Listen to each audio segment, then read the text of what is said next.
మీ మోకాల నొప్పులకు ఎటువంటి సర్జరీ లేకుండా ఎపియాన్ పెయిన్ క్లినిక్ అందిస్తున్న అత్యాధునిక చికిత్స.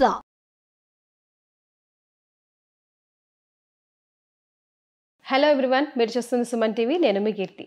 క్యాన్సర్, వామ్మో పదం వింటేనే చాలా భయంగా ఉంది. చాలా ప్రామినెంట్ అండ్ చాలా కామన్గా వినిపిస్తున్న డిజీజ్ అయిపోయింది.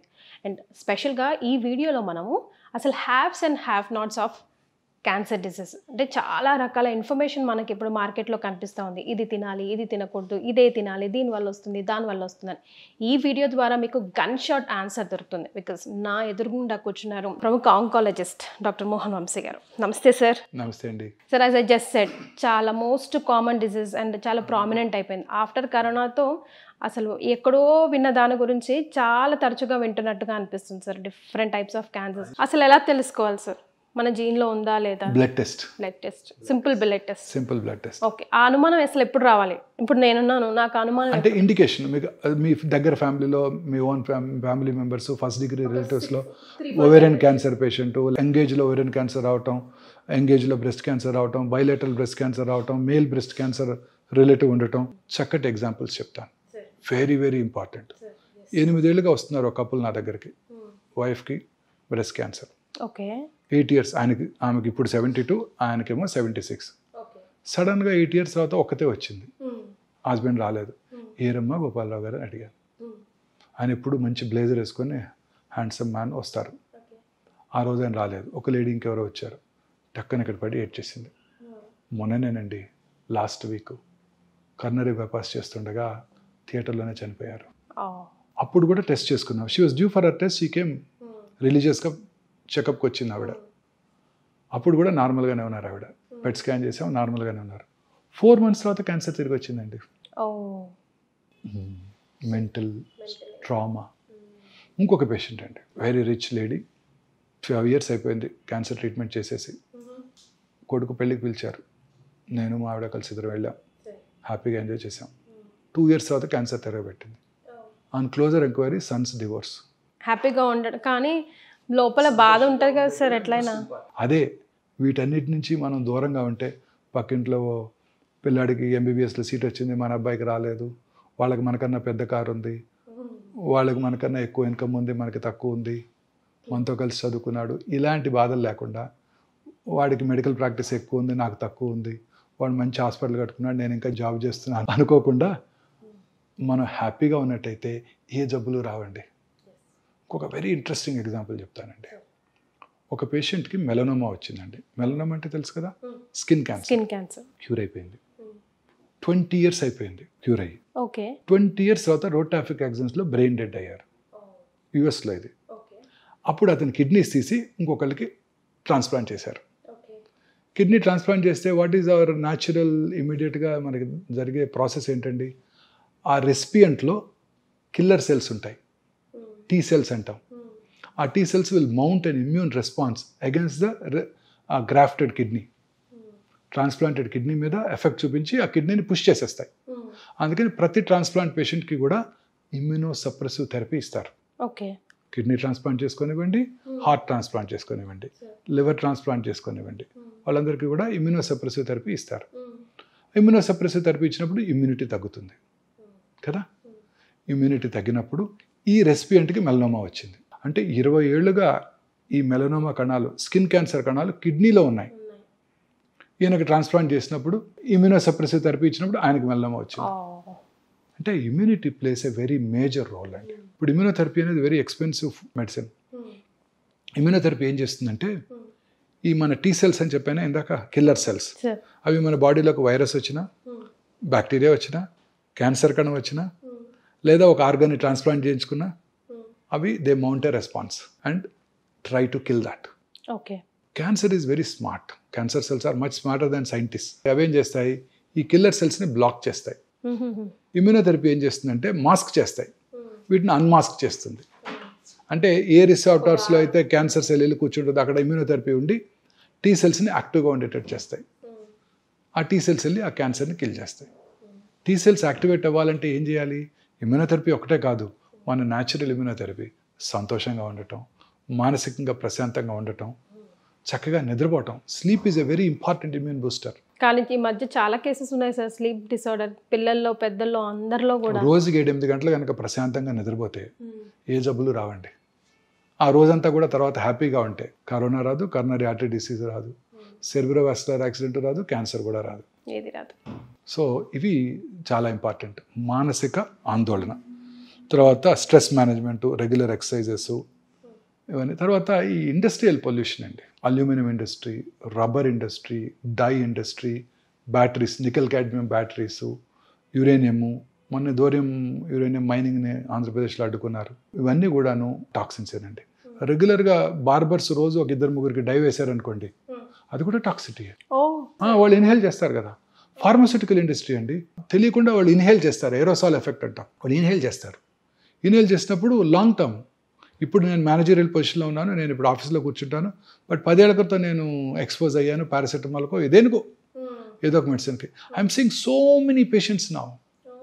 అందరూ 50s, 60sలో టాప్ మేనేజరియల్ పొజిషన్లో ఉన్న ఫార్మస్యూటికల్లో కంపెనీస్లో పనిచేసే ఎగ్జిక్యూటివ్స్, మేనేజర్స్, అందరిలో ఇప్పుడు చాలా మందిలో క్యాన్సర్ చూస్తున్నానండి. ఇప్పుడు ఎక్కడ పనిచేసామంటే అది ఫలానా ఫార్మస్యూటికల్ ఇండస్ట్రీ, ఫలానా pharmaceutical industry. Hyderabad is the world capital of pharmaceutical industry. So no wonder we're getting so many patients from this pharmaceutical companies. తర్వాత sun exposure is very important for us. సన్లైట్కి expose అవ్వకపోతే అనేక రకాలైన అనర్థాలకు దారితీస్తుంది. అలా అని చెప్పి ఓవర్ ఎక్స్పోజర్ టు సన్ కూడా డేంజరస్. స్కిన్ క్యాన్సర్స్ వచ్చే అవకాశాలు ఉంటాయి. Before 10 over exposure dangerous. అసలు ఎక్స్పోజర్ అవ్వకపోవడం కూడా వెరీ డేంజరస్. ఇంత సన్లైట్ ఉండి మనం ఎక్స్పోజ్ అవ్వకుండా విటమిన్ డి సప్లిమెంట్స్ తీసుకుంటున్నాం అంటే ఇమాజిన్. సప్లిమెంట్ అంటే గుర్తొచ్చింది కదా సార్, సప్లిమెంట్స్ తో కూడా క్యాన్సర్ కి సైడ్ ఎఫెక్ట్స్ ఉంటున్నాయి అంటున్నారు, నిజమేనా సార్? అలానే లేదండి, అన్ని సప్లిమెంట్స్ కి ఏం లేదు, అన్ని ఏట్కి లేవు. తర్వాత క్యాన్సర్ రాకుండా చేసుకోవడానికి ఇంకొక ఇంపార్టెంట్ మెజర్ ఏంటంటేనండి రెగ్యులర్ స్క్రీనింగ్. మొన్ననే Zerodha stock broking app CEO had a podcast with bill gates. అప్పుడు ఆయన మీ హెల్త్ ఎలా మెయింటైన్ చేసుకుంటారని అడిగారు మిస్టర్ కామత్ ఆయన్ని. అడిగితే అప్పుడు ఈ said I do a test called గ్రెయిల్ అన్నారు ఆయన. గ్రెయిల్ GRAIL. గ్రెయిల్ actually is a companies name. Test పేరేమో గ్యాలరీ. ఆ టెస్ట్ చేసుకుంటే, బ్లడ్ టెస్ట్ చేసుకుంటే నియర్ ఫ్యూచర్లో 50 టైప్స్ ఆఫ్ క్యాన్సర్ వచ్చే అవకాశాలు తెలిసిపోతాయండి. ఇంకా లేదు, ఇండియాలో అవైలబుల్ లేదు. బట్ ఇప్పుడు కొత్త కంపెనీస్ చాలా వచ్చేసాయి. ఇజ్రాయలీ బేస్డ్ టెక్నాలజీ ఒకటి మనకి ఇండియాలో అందుబాటులోకి రాబోతుందండి. సలైవా నుంచి you spit and you test the spit, you can predict 77 cancers. Oh my god. Okay, at least we are developing in such a way. అది కనుక వచ్చే సూచనలు కనుక ఉన్నట్టయితే అప్పుడు రెగ్యులర్గా స్క్రీనింగ్ చేసుకోవచ్చు. మీరు అన్నారే నాకు ఏమీ తెలియకుండా చివరి స్టేజ్లో వచ్చేసిందని, దాన్ని మనం ప్రివెంట్ చేయవచ్చు. సార్ ఏ ఏజ్ నుంచి చేసుకోవాలి? సో ఫర్ ఎగ్జాంపుల్ స్క్రీనింగ్ అంటే ఫర్ ఎగ్జాంపుల్ అన్నిటికీ లేవండి. విమెన్లో breast cancer, cervical cancer. Cervical క్యాన్సర్కి primary prevention vaccine, secondary prevention కూడా ఉంది. సర్వైకల్ క్యాన్సర్కి ఏంటంటే ప్రొలాంగ్డ్ ప్రీ క్యాన్సరస్ ఫేజ్ ఉంది. సో ముందుగా పాప్స్మియర్ టెస్ట్ చేసుకోవడం ద్వారా క్యాన్సర్ అవడాన్ని ముందుగా తెలుసుకోవచ్చు. అప్పుడు సరైన ట్రీట్మెంట్ తీసుకుంటే క్యాన్సర్ రాకుండా చేసుకోవచ్చు. అలాగే బ్రెస్ట్ క్యాన్సర్కి అర్లీగా డయాగ్నోస్ చేసుకున్నట్టయితే క్యూర్ చేసుకోవడానికి అవకాశం ఉంది. యునైటెడ్ స్టేట్స్లో ఇందాక డిస్కస్ చేసాం 1.9 మిలియన్ న్యూ క్యాన్సర్స్ వస్తే క్యాన్సర్ వల్ల చనిపోయే వారి సంఖ్య సంవత్సరానికి ఓన్లీ 63,000. సో క్యూర్కి ఉంది అవకాశం, క్యూర్ ఎక్కువ అవకాశాలు ఉన్నాయి. ఇండియాలో half of the people are dying. 1.4 millions వస్తే 900,000 క్యాన్సర్ వల్ల చనిపోతున్నారు. సో మోర్టాలిటీ మనకి చాలా ఎక్కువగా ఉంటుంది. కారణం ఏంటంటే మనం లేట్గా డయాగ్నోస్ చేస్తున్నాం. సో బ్రెస్ట్ క్యాన్సర్ని మనం ఎర్లీగా గుర్తించాలంటే mammography screening very important. At risk groups ఉన్న వాళ్ళంతా కూడా 40 ఇయర్స్ నుంచి, రిస్క్ లేని వాళ్ళు 50 to 65 కనుక రెగ్యులర్గా డిజిటల్ మ్యామోగ్రఫీ చేయించుకోవడం ద్వారా అతి తక్కువ రేడియేషన్ ఎక్స్పోజర్తో మనం క్యాన్సర్ రావటాన్ని ముందుగా పసిగట్టవచ్చు. అలాగే క్రానిక్ స్మోకర్స్ అందరూ కూడా లో డోసేజ్ రేడియేషన్తో చేసే CT స్కాన్స్ అందుబాటులోకి వచ్చాయి. 20-30 ప్యాక్ ఇయర్స్ అంటే సంవత్సరాలు తాగిన వాళ్ళు ఈ 6 monthsకి ఒకసారి ఈ లో డోసేజ్ CT చెస్ట్ చేయించుకోవడం ద్వారా, CT చెస్ట్ స్క్రీనింగ్ చేసుకోవడం ద్వారా క్యాన్సర్ అవటాన్ని ముందుగా పసిగట్టవచ్చు. అలాగే పురుషుల్లో ప్రాస్టేట్ క్యాన్సర్ కామన్ క్యాన్సర్ అండి. Second commonest cancer in Indian men is prostate cancer now. Is it sir? Yes. సంవత్సరానికి ఒకసారి PSA టెస్ట్ చేసుకోవడం ద్వారా ఆ క్యాన్సర్ రావడాన్ని ముందుగా పసిగట్టవచ్చు, క్యూర్ అయిపోతుంది. Who is highly prone sir? As we grow old, తర్వాత rich individuals, urban individuals prostate cancer బారిన ఎక్కువ పడుతున్నారు. Second commonest cancer. ఇప్పుడు కాఫీ, టీ అండ్ సిగరెట్ ఇదొక ఫ్యాషన్ అయింది సార్, అది కూడా హైలీ డేంజరస్ ఉంటాయి కదా సార్ అసలు? అదే లాట్ ఆఫ్ దిస్ థింగ్ అంటే anything in moderation is good ma'am. Other than this tobacco and alcohol. Males మెన్లో క్యాన్సర్ వస్తుంది, breast cancer. Is it sir? Yes 100%. నేను ఎక్కడో చదివాను కానీ అనుకున్నాను. అదేదండి, మగవాళ్ళు కూడా బ్రెస్ట్ క్యాన్సర్ వస్తుంది. మన దగ్గర ఉన్నాయా sir? So many cases. Oh my God. సి బ్రెస్ట్ క్యాన్సర్ రావడానికి ముఖ్యమైన risk factor feminine gender. But మెన్లో కూడా బ్రెస్ట్ గ్లాండ్స్ ఉంటాయి, ఎట్రోఫీ అయిపోతాయి, వాళ్ళలో కూడా క్యాన్సర్ వస్తుంది. సో అందుకని మెన్ కూడా వాళ్ళ నిప్పుల కింద ఏరియాల కింద లంప్ ఉన్నట్టయితే అశ్రద్ధ చేయకుండా ఆంకాలజిస్ట్ చూపించుకోవడం మంచిది. అండ్ ప్రోగ్నోసిస్ ఈ సేమ్, అర్లీగా డయాగ్నోస్ చేస్తే తొందరగా క్యూర్ అవడానికి అవకాశం ఉంది. మెన్లో ఫ్యాట్ ఉంటుంది కాబట్టి డైరెక్ట్గా మజిల్లోకి వెళ్ళిపోతుంది, సో తొందరగా పాకిపోతుంది. సో చాలా కేర్ఫుల్గా ఉండాలి. ఇవన్నీ చాలా ఇంపార్టెంట్ అండి. ఎన్విరాన్మెంటల్ ఫ్యాక్టర్స్ ఆల్రెడీ మాట్లాడేసాము. తర్వాత ఫ్రెష్ ఫ్రూట్స్, వెజిటబుల్స్ డిస్కస్ చేసాము. Regular exercise very important. ఊబకాయం ఉన్న వాళ్ళందరిలో కూడా క్యాన్సర్ ఉంటుంది.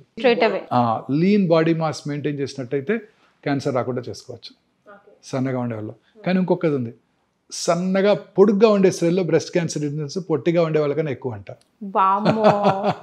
హైట్ పీపుల్నే కదా సార్ అందరూ ఇష్టపడతామా? మళ్ళీ ఇదో ట్విస్ట్ మళ్ళీ ఎందుకు సార్ అలాగా? We really don't know, these are epidemiological data. Okay. So అలాగే ఇంకొన్ని జెనెటిక్ ఫ్యాక్టర్స్ ఉన్నాయండి. ఫెమిలియల్ ఎడినోమెటస్ పాలిపోసిస్ కోలి అంటారు. అంటే వాళ్ళలో మొత్తం రెక్టమ్ అంతా కూడా పాలిప్స్ ఉంటే క్యాన్సర్గా మారుతాయి. సో అలా ఆ ఎఫ్ఏపీ జీన్ ఉన్నవాళ్ళు ముందుగానే కోలను తీయించేసుకున్నట్టయితే టోటల్ ప్రాక్టోకలెక్టమీ, క్యాన్సర్ రాకుండా చేసుకోవచ్చు. తర్వాత కొన్ని రకాల థైరాయిడ్ క్యాన్సర్స్ ఉన్నాయి. Medullary carcinoma thyroid, RET gene అంటారు.